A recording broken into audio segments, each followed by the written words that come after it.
Hi everyone, welcome back to this channel. On today's video, I'm gonna give you the hard boost effects in Capcut tutorial.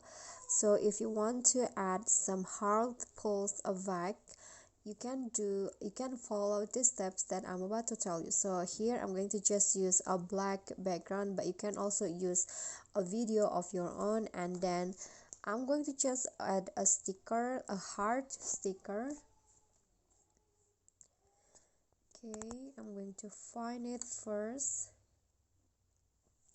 Okay, so I'm going to add these heart stickers into my video, and I'm going to click on the check icon. I'm going to make it big so that you can see it clearly.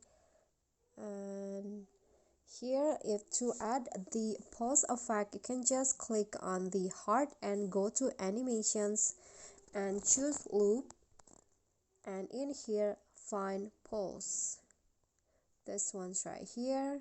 Click on the pulse and you can adjust the speed, whether you want to make it fast or make it slow. It's up to you.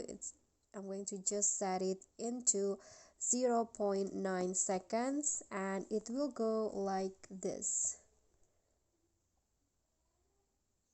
Okay guys, so that's all from me. Thank you guys so much for watching. If you think this content is helpful for you, please click thanks below. Don't forget to click on the thumbs up icon, leave a comment and subscribe to our channel. See you at the following tutorial. Thank you.